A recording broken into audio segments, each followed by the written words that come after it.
Hello everyone, and welcome back to the channel, your go-to source for demystifying complex financial concepts. Today, we're diving deep into the fascinating world of hard-to-borrow stocks and potential short squeeze setups. Our spotlight today is fixed on a very specific name that recently crossed our screeners, WLDS Wearable Devices Limited. Important disclaimer, this video is for educational and informational purposes only. Nothing in this video constitutes financial, investment, or trading advice. Always do your own research and consult a licensed financial advisor before making any investment decisions. Past performance does not guarantee future results. Your company logo/stock chart. Let's get acquainted with WLDS. Wearable Devices Limited operates in the technology and consumer electronics sector. This is a microcap company currently sitting at a market capitalization of just $6 million.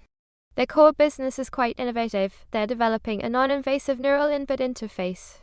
Think about controlling digital devices, everything from your consumer electronics to smartwatches, using subtle, touchless finger movements. They even offer modular development kits, allowing others to integrate their unique technology. What does cost to borrow and why it matters? So, why is WLDS on our radar? It all comes down to a crucial metric called the cost to borrow, or CTB. When you want to short sell a stock, you essentially borrow shares from a broker, sell them, and hope to buy them back later at a lower price to return to the lender, profiting from the difference.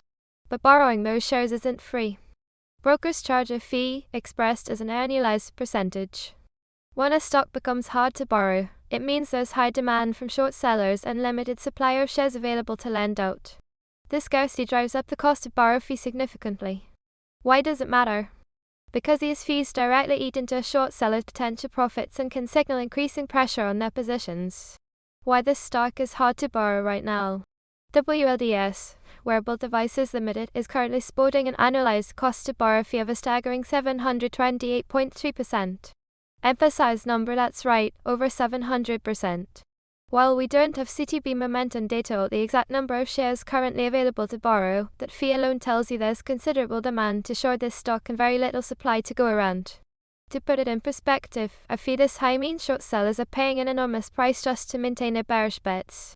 The estimated float for WLDS is also quite small at just 1.9 million shares, which means any significant buying pressure can have an outsized impact on the share price.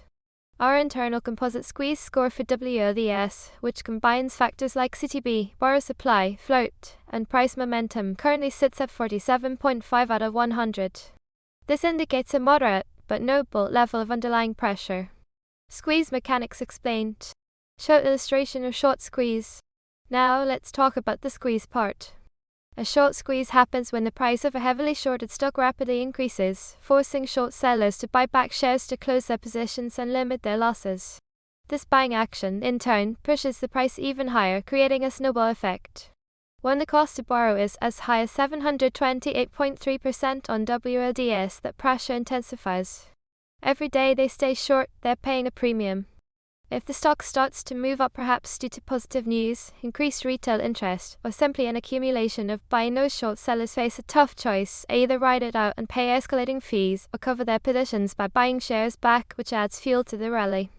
This is why a shrinking supply of borrowable shares combined with high CTB is a powerful combination that can set the stage for explosive upward moves.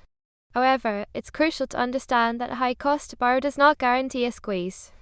It can also mean that short sellers have very strong conviction that the stock will go down, and they are willing to pay a premium to maintain that bet. Dilution risk check. One critical factor that can make or break a short squeeze thesis is dilution. Dilution occurs when a company issues new shares, increasing the total number of outstanding shares and often reducing the value of existing shares. For WLDS, we've performed our dilution risk check and found good news. There have been no recent dilutive SEC filings like -1s, -3s, or 424BS over the last 90 days. This means that, at present, there isn't an immediate risk of the company flooding the market with new shares, which could otherwise offset or even negate the upward pressure of a potential squeeze. Recent reverse split watch. Short chart with reverse split annotation. Another important element for WLDS is its recent reverse stock split. Wearable Devices Limited executed a 1-for-3 reverse stock split on June 22, 2026, which was 58 days ago. A reverse split reduces the number of outstanding shares and, in theory, resets the share price higher proportionally.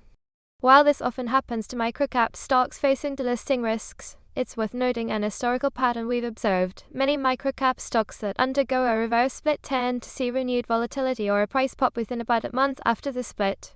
This is not a guarantee and it's certainly a pattern, not a rule, but it's a factor worth considering when looking at the recent history of WLDS. Important disclaimer, this video is for educational and informational purposes only. Nothing in this video constitutes financial, investment, or trading advice. Always do your own research and consult a licensed financial advisor before making any investment decisions. Past performance does not guarantee future results. Let's look at recent price action for WLDS. Today, the stock is down -7.89%. Over the last 5 days, it's seen a decrease of -14.4%. However, stretching back to the last 30 days, WLDS has actually climbed an impressive +55.6%. Your chart with 30 DAY gain shows significant volatility and some underlying strength despite recent pullbacks. In terms of volume, today's volume is relatively low at 141,300 shares, especially compared to its 30-day average volume of 3,402,875 shares. This translates to Xerox's average relative volume, meaning current trading interest is significantly lower than its typical average, even with that massive CTB. To see a true squeeze play develop, we typically look for a sharp increase in buying volume, a sustained upward trend in price, and a continued high or increasing cost to borrow, all signaling that short sellers are feeling the heat. So there you have it, a deep dive into WLDS, wearable devices limited, and why its sky-high 728.3% cost to borrow fee makes it a fascinating case study in the hard-to-borrow space. Remember, investing in microcap stocks or those with potential squeeze dynamics comes with significant risks. It's crucial to understand the underlying mechanics, stay informed, and always conduct your own thorough due diligence. If you found this analysis helpful, please hit that like button, subscribe for more in-depth financial education, and let us know in the comments below what other stocks you'd like us to analyze next. Thanks for watching, and we'll see you in the next video.